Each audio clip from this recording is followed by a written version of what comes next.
मेरी सेना से युद्ध करने के लिए तत्पर हो। रथ पर बैठकर धनुष हाथ में लेकर निश्चित रूप से संधि तो नहीं करने आई मैं हस्तिनापुर से।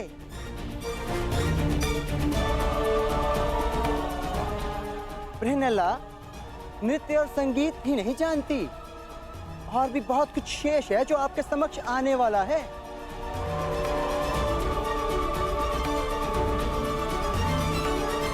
देवी, हम पहले ही बता चुके हैं, हम यहाँ युद्ध के लिए नहीं, केवल पांडवों के लिए आए हैं। हमें विराट में प्रवेश करने की अनुमति दें। बस पितामह, अब आप एक किन्नर के समक्ष गिड़गिड़ाएंगे। आक्रमण! आक्रमण!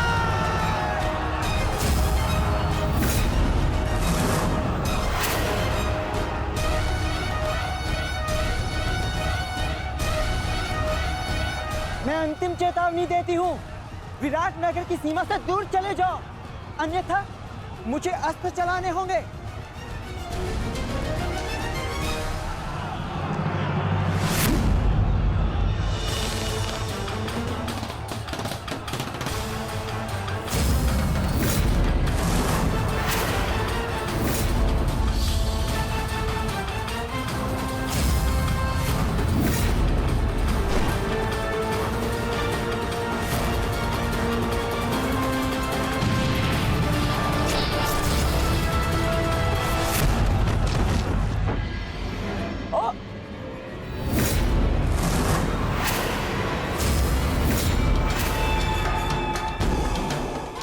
असंभव।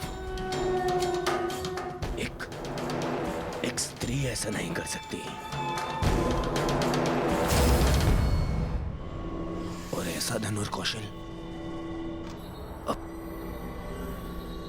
एक बाण से मेरे सैकड़ों सैनिकों का वध कर दिया। वध नहीं किया युवराज, इन्हें केवल निष्क्रिय किया है। एक ही बाण से इतने सैनिकों पर ऐसा प्रहार करना कि उनके प्राण न जाएं, ये केवल गहन साधना और वर्षों के परिश्रम से ही संभव है।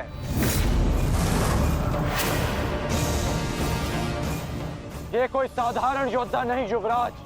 तो तुम भी वही सोच रहे हो जो मैं सोच रहा हूं।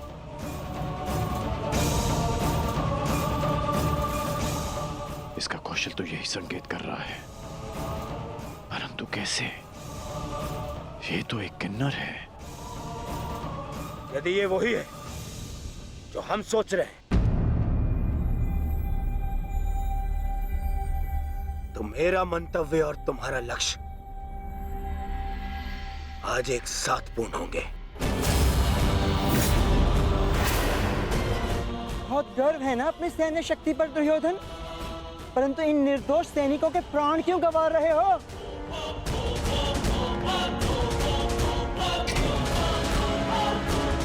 आज मैं तेरे बाणों के साथ साथ तेरी जिह्वा को भी शांति कर दूंगा। आगे बढ़। तुमसे युद्ध करके मैं अपनी धनुर्विद्या का अपमान नहीं कर सकती, और वैसे भी तुम्हें धनुर्विद्या आती ही कहाँ है? है कोई वीर तुम्हारी सेना में जो मेरे समक्ष आ सके, मेरे बाणों का उत्तर दे सके? इतना दुस्साहस हस्तिनापुर के वीरों को ललकारती है। पितामह, आगे बढ़िए। नहीं दुर्योधन, तुम में ना हो, परंतु मुझ में अभी क्षत्रित्व शेष है। मैं किसी नारी पर शस्त्र नहीं उठाऊंगा, और ये अर्धनारी है। आचार्य द्रोण, आप इस किन्नर को इसकी भूल का आभास कराइए। आप आगे बढ़िए। चलो सारथी।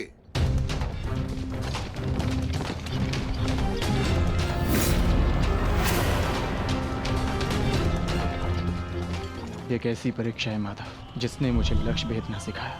वही मेरे समक्ष लक्ष्य बनकर खड़ा है। विश्व का श्रेष्ठ धनुर्धर बनने की क्षमता है तुम में।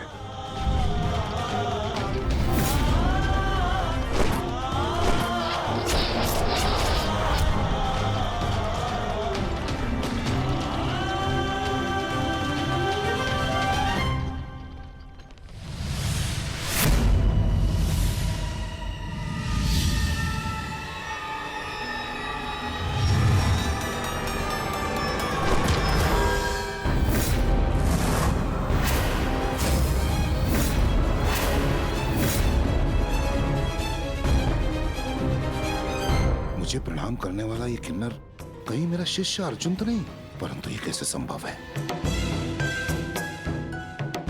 अभी सिद्ध हो जाएगा कि ये अर्जुन है या नहीं। सावधान!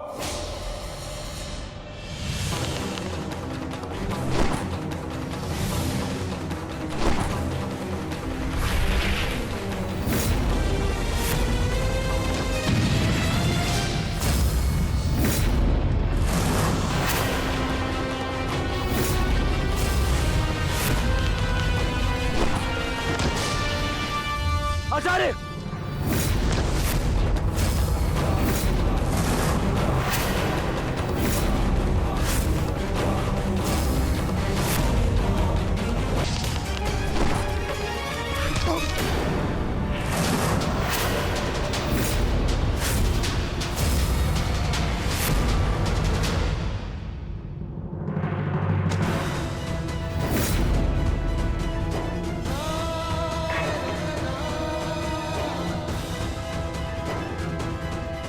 सारथी, आचार्य का रथ लौटा लो।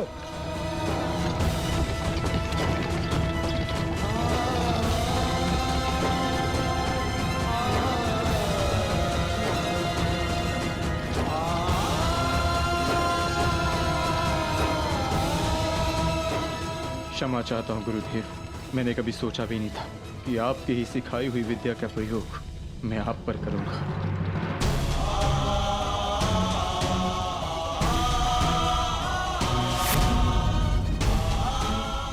अर्जुन, तुम ऐसी मूर्खता क्यों कर रहे हो?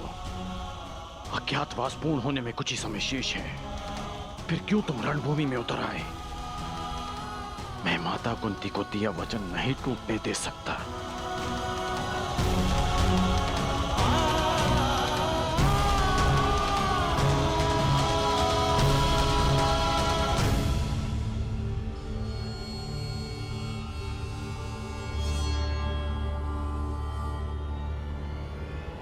दुर्योधन, समय निकलता जा रहा है। हमें शीघ्र ही इस पांडव को पराजित करके इसका वास्तविक रूप सामने लाना होगा दुर्योधन। और यदि ये पांडव ना हुआ तो? आंखें खोलो दुर्योधन, देखो इस साधारण किन्नर ने किस प्रकार द्रोण को पराजित किया है। किसी भी साधारण योद्धा में इतना शौर्य तो नहीं है कि आचार्य द्रोण को पराजित कर सके। तुम्हें क्या लगता है कि अर्जुन के अतिरिक्त और कौन हो सकता है? पहचानने का प्रयास करो इसे। तुम दोनों ने एक ही साथ, एक ही स्थान पर, एक ही गुरु की छत्र छाया में अभ्यास किया है। अपनी आंखों से इसे धनुर्विद्या सीखते हुए देखा है तुमने। पहचानो इसे, कौन है ये?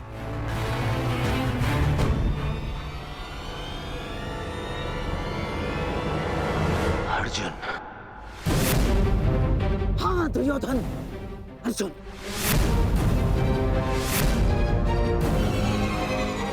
अब तुम्हें कैसे भी करके इसका वास्तविक रूप पितामह के सामने लाना है, और उसके लिए तुम्हारे पास केवल एक अस्त्र उपाय है।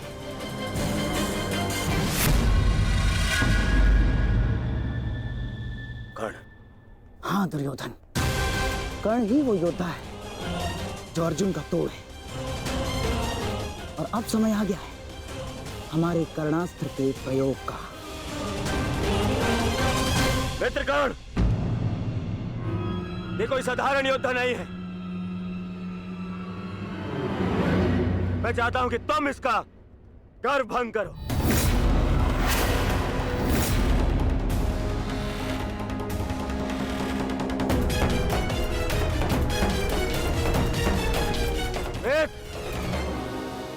विलंब मत करो। हमारे पास में समय कम है। देखो, सूर्यास्त होने वाला है।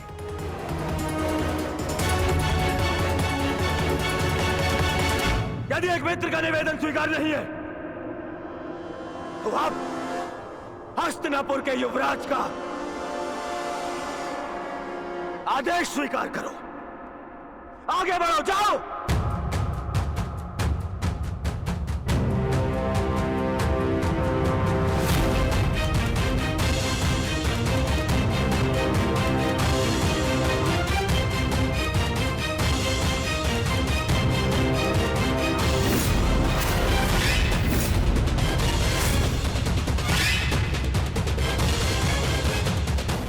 अब आएगा युद्ध का आनंद। आज पूर्ण होगा वो अधूरा द्वंद्व।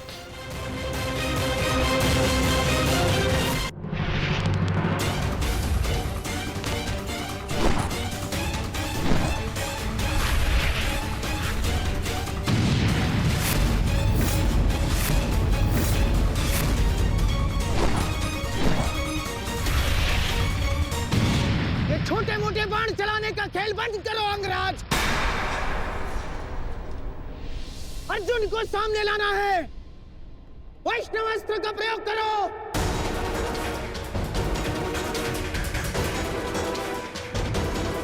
मैं वैष्णव अस्त्र प्रयोग नहीं कर सकता।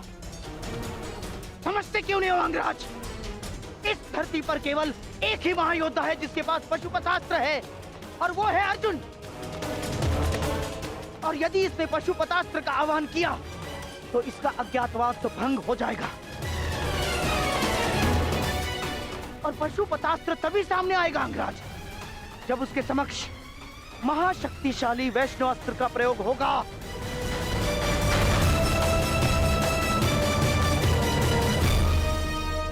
परंतु मैं किन्नर पर वैष्णव अस्त्र का प्रयोग नहीं कर सकता। ये वैष्णव अस्त्र का अपमान होगा।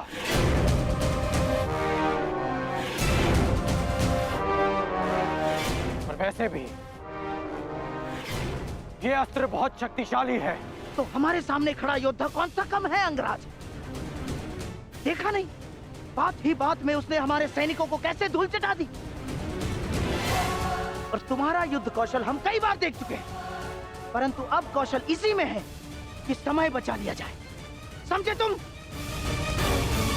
मैं मामा श्री की बात से सहमत हूं कर्ण। वैष्णव अस्त्र का प्रयोग करो कर्ण। बंद करो इसका।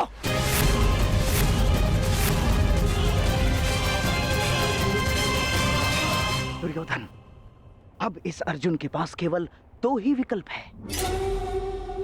एक, या तो वो कर्ण के अस्त्र का उत्तर देने के लिए पशुपतास्त्र का प्रयोग करे और अपना अज्ञातवास तोड़ दे, या फिर मारा जाए। दोनों ही ओर से हमारी ही पोबारा है।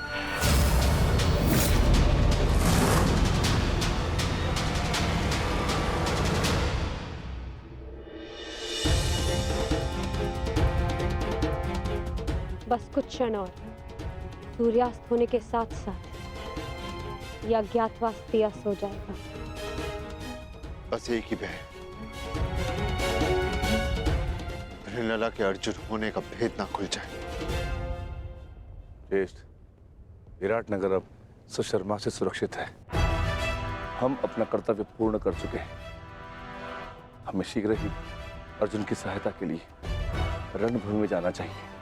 नहीं भी, हिरण्यला के रूप में वो भले ही अर्जुन को ना पहचान पाए। यदि हम पांचों एक साथ गए तो अज्ञातवास निश्चित रूप में भंग हो जाएगा। तो क्या हम अनुज अर्जुन को निस्सहाय छोड़ दें? आर्य अर्जुन निस्सहाय नहीं है आर्य भीम, वो तो पशुपातास्त्रधारी है, और अभी तक उनकी ओर से कोई सूचना भी नहीं आई। इसका अर्थ तो यही है कि इन्होंने कौरवों को अभी तक उलझा के रखा है। मेरा अनुज अर्जुन वीर है, परंतु वो अकेला आचार्य द्रोण, पितामह भीष्म और कर्ण के बल का सामना कैसे करेगा? वहां शकुनी का छल भी होगा।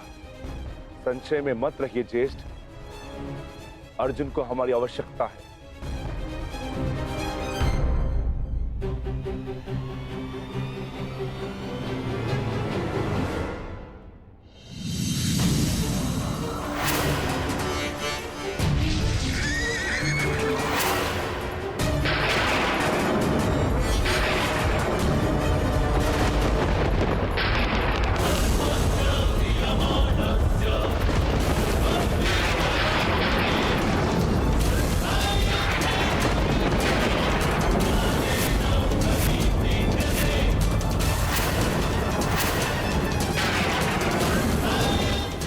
वैष्णवस्त्र? कर्ण वैष्णवस्त्र संधान कर रहा है।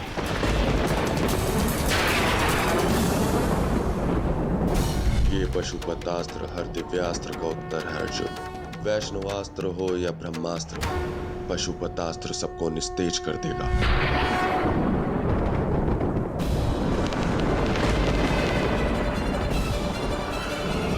यदि मैंने पशुपतास्त्र का प्रयोग किया तो सबको ज्ञात हो जाएगा कि मैं ही अर्जुन हूँ, और यदि प्रयोग ना किया तो मेरी मृत्यु निश्चित है, और साथ ही मेरे भाइयों का जीवन भी संकट में आ जाएगा।